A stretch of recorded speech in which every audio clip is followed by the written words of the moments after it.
Hello दोस्तों, नमस्कार। तो ये सुबह का शेड्यूल शुरू हो गया है और सुबह करंट अफेयर से ही मैं शुरू करती हूँ। तो आप भी कर सकते हैं ऐसा।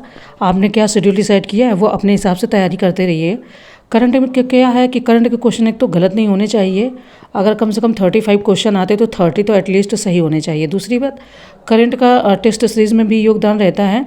तो जब टेस्ट सीरीज़ अगर आप सॉल्व कर रहे हैं, करंट आपका तैयार नहीं है, तो उससे आपके नंबर भी कम आएंगे। और दूसरी बात है कि वो फिर आपको नुकसान करेगा फाइनल एग्जाम में। तो इधर करंट के अगर नोट्स बना रहे हैं तो ठीक है, नहीं बना रहे तो आप कोई मैगजीन से तैयारी करें तो उससे भी कर सकते हैं। मैं कुछ कुछ नोट्स तैयार करती रहती हूँ और अगर कुछ छूट गया तो लास्ट में मैं करंट अफेयर की मैगजीन से कंप्लीट कर लेती हूँ। तो ये हमने करंट का कुछ लगभग 1 घंटे पहले करंट अफेयर को तैयार किया, रिवाइज़ किया एक तरीके से कह सकते हैं, क्योंकि अभी जीएस की टेस्ट सीरीज़ मुझे अटैम्प्ट करनी है। तो उसमें फिर मेरे करंट के मैंने इसके पहले जीएस की टेस्ट सीरीज़ आपके साथ शेयर की थी, तो आपको बताया था कि लगभग 16 क्वेश्चन जो थे वो मेरे करंट के गलत हो गए थे। ठीक है। दूसरी बात है कि जब भी टेस्ट सीरीज़ को अटैम्प्ट करेंगे तो ऐसा नहीं कि वो फाइनल टेस्ट सीरीज़ है, क्योंकि एग्ज़ाम का लेवल थोड़ा हाई या लो हो सकता है या मॉडरेट रह सकता है। और टेस्ट सीरीज़ क्या है कि आइडिया से बनाई जाती हैं, है ना। तो इसलिए टेस्ट सीरीज़ में जो मार्क्स आ रहे हैं उससे प्रैक्टिस हो जाती है और एक आपको मोटा मोटा आइडिया मिल जाता है। तो वही हमने सुबह शुरू किया टेस्ट पेपर, करंट अफेयर के बाद मेरा दूसरा शेड्यूल शुरू होगा। तो अभी आपने देखा कि असॉल्ट राइफल्स के बारे में जो है वो ये यूपी स्पेशल का भी है क्वेश्चन। तो ये चीज़ें सॉल्व मतलब कि हस्ताक्षर किए गए। दूसरी बात ये है कि लार्जेस्ट कैनाल ऑफ यूपी की क्या है, शारदा नहर। तो ये कुछ करंट की चीज़ें थी। अब जैसे ये मेरे से क्वेश्चन कुछ गलत हो रहे थे कि राज्य में विधानमंडलों का गठन जो होता है वो किस आर्टिकल के तहत होता है, विधानसभा के अध्यक्ष एवं उपाध्यक्ष। तो मैंने इनको फिर लाइन से लिख लिया शॉर्ट नोट्स में, ताकि मैं इनको 1-2 बार रिवाइज़ करूँगी ना तो फिर मेरे माइंड से निकलेगा नहीं। दूसरा, मैंने 1 ईयर का जो करंट में इकोनॉमिक के टॉपिक थे उनको भी मैंने लिख लिया, क्योंकि इनको भी 1-2 बार आप रिवाइज़ करोगे तो इनके भी क्वेश्चन गलत नहीं होंगे। 1-2 बार क्या, अगर ज़्यादा बार भी कर सकते हो तो कर लो। और लास्ट में जो करंट मैं तैयार करूँगी तो लास्ट के नोट्स नहीं बनाती, फिर मैं टेस्ट सीरीज़ में ही अपना जो भी लिखना पढ़ना होता है कर लेती हूँ। तो इस तरीके से क्या है कि करंट को तैयार करने की कोशिश कर रही हूँ। करंट कितना भी तैयार करो कुछ ना कुछ चीज़ें छूट जाती हैं, तो वो मैं कोशिश कर रही हूँ ताकि फाइनल एग्ज़ाम में मुझे इसका नुकसान ना उठाना पड़े। और जैसे ये रिपोर्ट्स आती हैं, अब नई नई कई सारी रिपोर्ट्स आने लगी है। जैसे आपकी आई हैं पोर्ट्स के बारे में, ठीक है। यांगसान पोर्ट है चीन का, वो 1 नंबर पर आया है।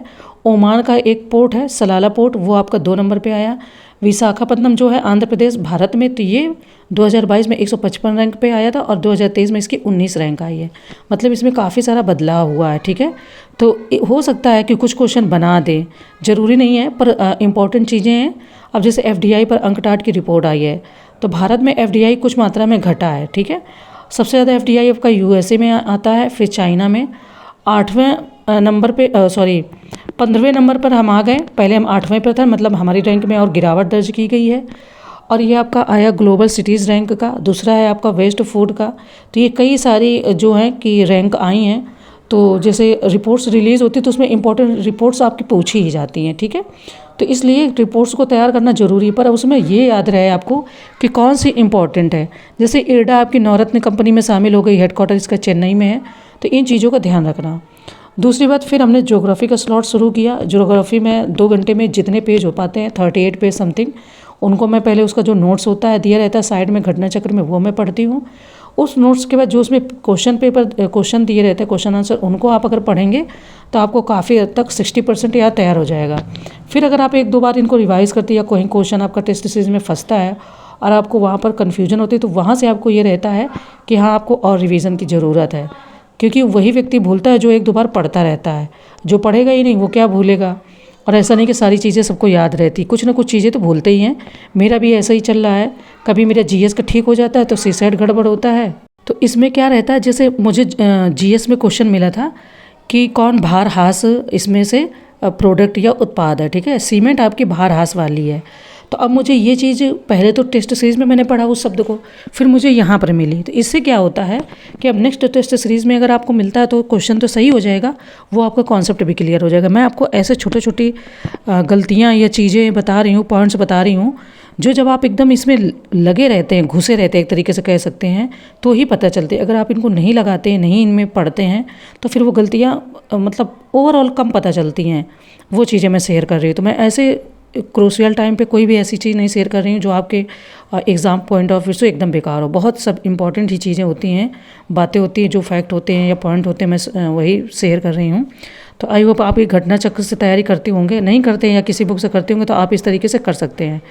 हाँ, ये है कि मिनरल्स वाली रिपोर्ट जो अभी लेटेस्ट आएगी उससे हम तैयार करेंगे, क्योंकि मिनरल्स में रैंक बदलती रहती है। जैसे इंडियन मिनरल ईयरबुक 2019 के आंकड़ों के अनुसार सीमेंट में भारत का उत्पादन में दूसरा स्थान था। इसके पहले भी दूसरा स्थान था, कई मतलब ईयर में 2013-14 में भी दूसरा स्थान था। आई थिंक मैंने क्वेश्चन देखा था, पर हो सकता है कि 2023-24 में भी रैंक में बढ़त आई हो, गिरावट आई हो, कुछ भी हो सकता है।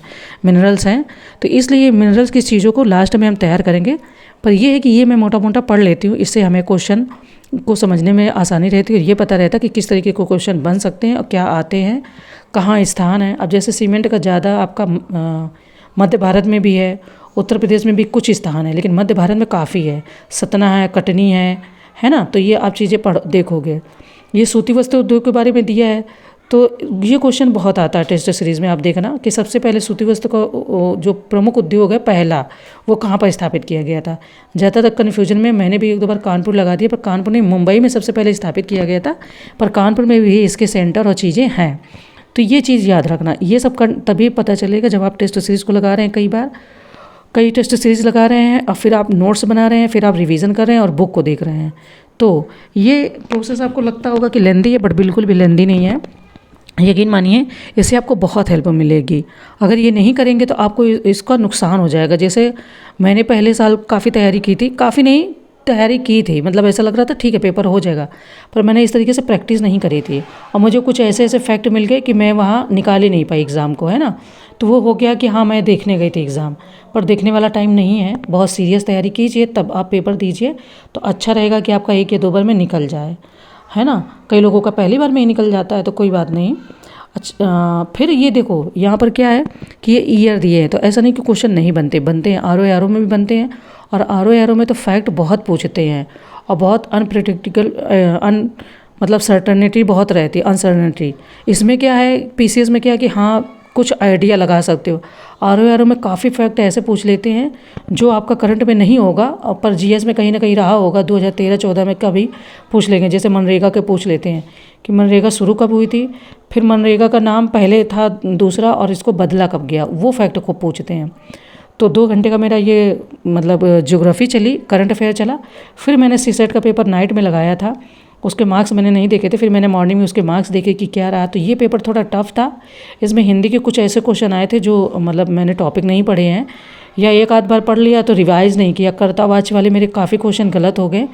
तो देखो कभी कभी टेस्ट सीरीज़ या कभी कभी सीसेट का पेपर थोड़ा अगर टफ आ गया तो वहाँ नुकसान हो सकता है। तो मेरे इसमें जितना मैंने अटैम्प्ट किया था उसके हिसाब से मुझे पेपर देते समय पता चल गया था कि मेरे नंबर इसमें कम आने वाले हैं, तो कुछ क्वेश्चन यहाँ मेरे ज़्यादा ही गलत हो गए। हाँ, इंटरपर्सनल स्किल के क्वेश्चन मेरे काफ़ी कम गलत होते हैं, मतलब 10 में से 3 गलत होते हैं, ऐसा लगभग रैंक चल रहा है। आई होप कि चलता रहे। और दूसरी बात है कि अगर आप मैथ्स को नहीं छूना चाहते हैं, आप सीसेट में मैथ्स को बिल्कुल नहीं, तो आप इंटरपर्सनल स्किल के क्वेश्चन को खूब अच्छे से तैयार कीजिए। अब आप पूछेंगे कि इंटरपर्सनल स्किल के क्वेश्चन प्रैक्टिस के लिए मिलेंगे कहाँ, तो मेरे ही चैनल पर रिसोर्स यूपीपीएससी में मैंने टेलीग्राम चैनल, उसमें मैंने पूरा पेपर पीडीएफ, पहले क्वेश्चन का फिर आंसर का पीडीएफ अपलोड कर रखा है और वीडियोस भी मैंने बना के डाले हैं इसी के इंटरपर्सनल स्किल के, तो आप वहाँ से प्रैक्टिस कर सकते हो फ्री ऑफ कॉस्ट।